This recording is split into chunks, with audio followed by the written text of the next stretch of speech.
সেনাবাহিনী গ্রেপ্তার করেছে। গত পরশু রাতে সেলিম মাহমুদের বাড়ি থেকে রাত্র 1:30টায় তাকে গ্রেপ্তার করা হয়। সেনাবাহিনী তাকে গ্রেপ্তার করার সময় তার ছেলেকে, যে 9ম শ্রেণীর স্কুলের ছাত্র, তাকে লাঠি পেটা করা হয়। কারণ তিনি জানতে চেয়েছিলেন কেন তার বাবাকে গ্রেপ্তার করা হবে। তার ছেলে জানতে চেয়েছিল কেন তার মোবাইল এবং ল্যাপটপ নিয়ে যাওয়া হবে, তাই তাকে লাঠিপেটা করা হয়েছে। তার স্ত্রী রাতের অন্ধকারে গ্রেপ্তারের প্রতিবাদ জানিয়েছিল, তাই তার সাথে অশোভন ব্যবহার করা হয়। সংগ্রামী বন্ধুগণ, এমন বাংলাদেশ আমরা চাইনি। গত 5ই আগস্ট একটি অভ্যুত্থানের মাধ্যমে আমাদের দেশে 15 বছরের স্বৈর শাসনের অবসান ঘটেছে। শেখ হাসিনা আওয়ামী লীগের নেতৃত্বে যে ফ্যাসিবাদী শাসন আমাদের উপর কায়েম করেছিল, যে ফ্যাসিবাদী শাসনের মাধ্যমে আমাদের দেশকে একটি লুটপাটের দেশে পরিণত করেছিল, আমাদের দেশকে একটি সন্ত্রাসীর দেশে পরিণত করেছিল, আমাদের দেশকে একটি দমন নিপীড়ন গুমের দেশে পরিণত করেছিল। সেই শেখ হাসিনার পতন ঘটেছিল দেশের সমস্ত রাজনৈতিক, ছাত্র সংগঠন, শ্রমিক সংগঠন, আপামর মানুষের একটি ঐক্যবদ্ধ আন্দোলনের মাধ্যমে। সেই 5ই আগস্টের আন্দোলনের নেতৃত্বকারী ভূমিকায় ছিল এই দেশের ছাত্র সমাজ, কিন্তু সেই আন্দোলনে গুরুত্বপূর্ণ ভূমিকা পালন করে আমাদের দেশের শ্রমজীবী মানুষ।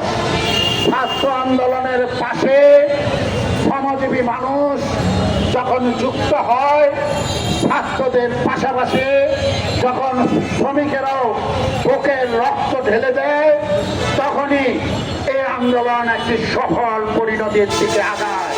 তাই 5ই আগস্টের আন্দোলন আমাদের দেশে ছাত্র শ্রমিক জনতার গণ অভ্যুত্থান নামে পরিচিত হয়েছে। মানুষের প্রত্যাশা ছিল 5ই আগস্টের পরে আমাদের দেশে জবরদস্তি স্বৈর শাসন সেটা বন্ধ হওয়ার প্রক্রিয়া শুরু হবে। আমাদের দেশে একটি প্রকৃত গণতান্ত্রিক ব্যবস্থা প্রতিষ্ঠা হবে। আমাদের দেশকে একটি শোষণমুক্ত, বৈষম্যহীন বাংলাদেশ প্রতিষ্ঠা করা হবে। সংগ্রামী বন্ধুগণ, তার উদ্দেশ্যেই 5ই আগস্টের পরে 8ই আগস্ট আমাদের দেশে একটি অন্তর্বর্তীকালীন সরকার তারা ক্ষমতাসীন হয়। সংগ্রামী বন্ধুগণ, তাই এই অন্তর্বর্তীকালীন সরকারের প্রধান দায়িত্ব ছিল দেশের সাধারণ মানুষ তাদের অধিকার প্রতিষ্ঠা করা, তাদের অধিকার প্রতিষ্ঠা করে একটি গণতান্ত্রিক ব্যবস্থা আমাদের দেশে চালু করা। আমরা শেখ হাসিনার শাসনের সময় দেখেছি দমন পীড়নের মাধ্যমেই আমার দেশের মালিকরা তাদের উৎপাদন করেছে, তাদের সর্বোচ্চ উৎপাদন মুনাফার স্বার্থে শ্রমিকদের আইনের থেকেও অনেক কম মজুরি দিয়েছে। শ্রমিকদের কথায় কথায় ছাঁটাই করেছে। যারা আন্দোলন করেছে তাদের বিরুদ্ধে মিথ্যা মামলা দেয়া হয়েছে, কারাগারে বন্দী করা হয়েছে।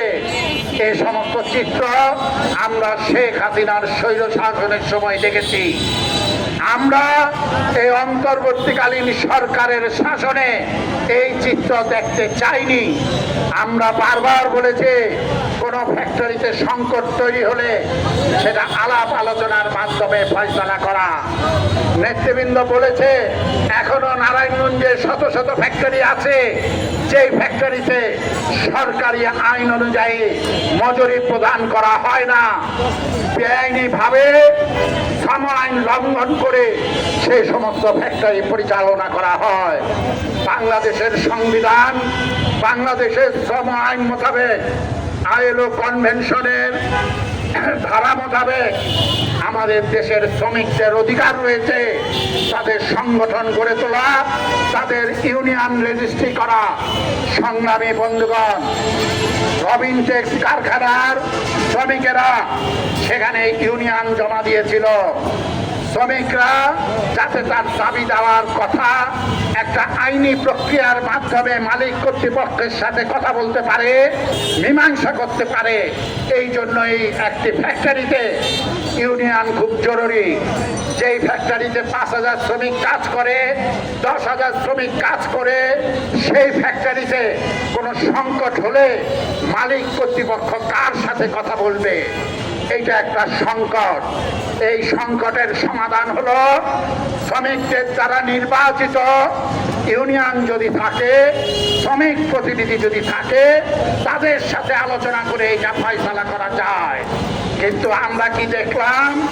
রবিনটেক্স ইউনিয়ন সংগঠিত করার উদ্যোগ নেওয়ার পরেই সেই কারখানার শ্রমিকদের উপর নির্যাতন নেমে আসে, জুলুম নেমে আসে।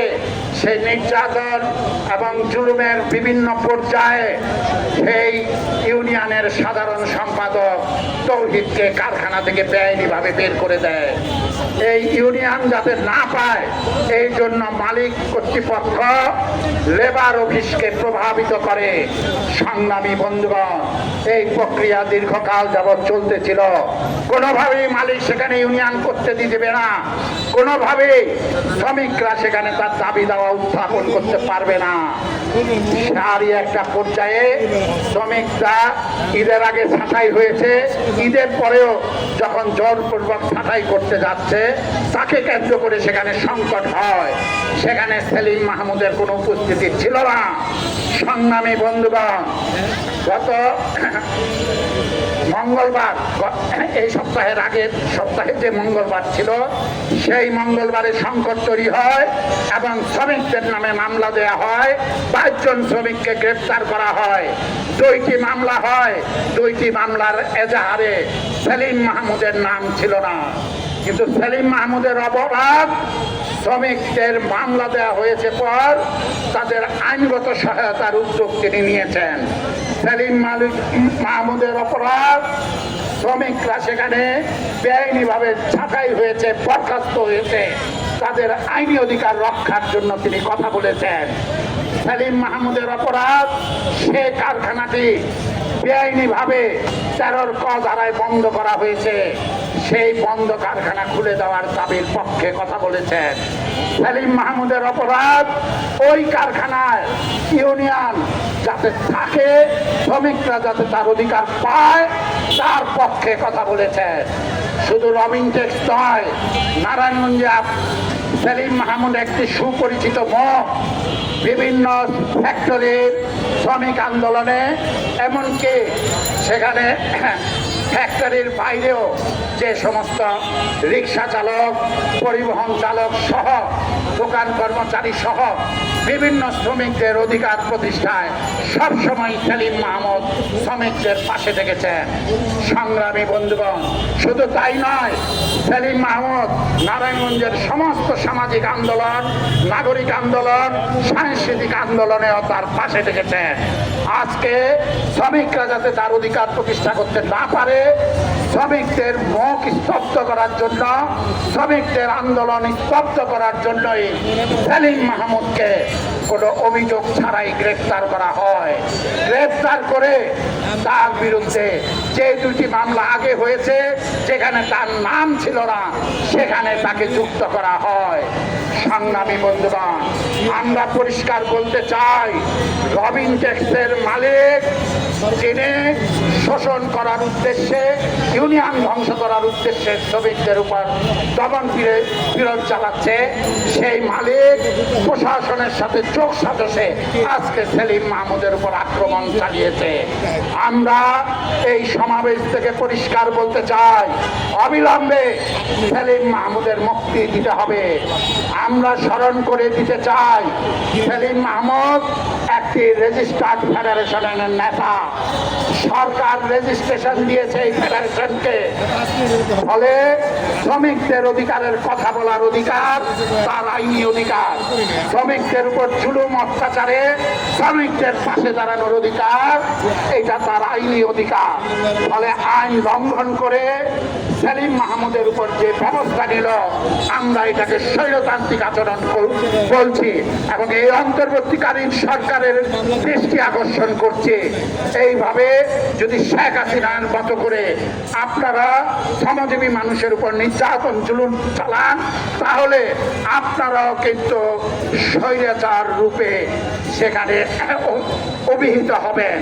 সংগ্রামী বন্ধুগণ, আমি এই সমাবেশ থেকে সেই রবিন টেক্সকে কেন্দ্র করে যে মিথ্যা মামলা দেয়া হয়েছে, আরেকটি কারখানা এই ফতুল্লা, সেখানেও সাকুরা গার্মেন্টস শ্রমিকদের নামে মিথ্যা মামলা দেয়া হয়েছে। শ্রমিকদের বেআইনিভাবে কারখানা থেকে বের করে দেওয়া হয়েছে। শ্রমিকদের প্রাপ্য পাওনা এমনকি মজুরিকে থেকেও তাদের বঞ্চিত করে বের করে দেওয়া হয়েছে। আমরা সাকুরা গার্মেন্টসের মিথ্যা মামলা এবং বেআইনি বরখাস্ত এবং দমন পীড়ন নির্যাতন অবিলম্বে প্রত্যাহারের দাবি জানাচ্ছি। সংগ্রামী বন্ধুগণ, যতক্ষণ পর্যন্ত সেলিম মাহমুদকে ছেড়ে দেওয়া না হবে, আমাদের আন্দোলন চলবে। একের পর এক কর্মসূচি আসবে। আগামীকাল সমাজতান্ত্রিক শ্রমিক ফ্রন্টের পক্ষ থেকে নারায়ণগঞ্জ কেন্দ্রীয় শহীদ মিনারে সেলিম মাহমুদের মুক্তির দাবিতে সমাবেশ এবং শহরে বিক্ষোভ মিছিল হবে বিকাল 5টায়। আপনারা সকলে সেই কর্মসূচিতে অংশ নেবেন। আমি সকলকে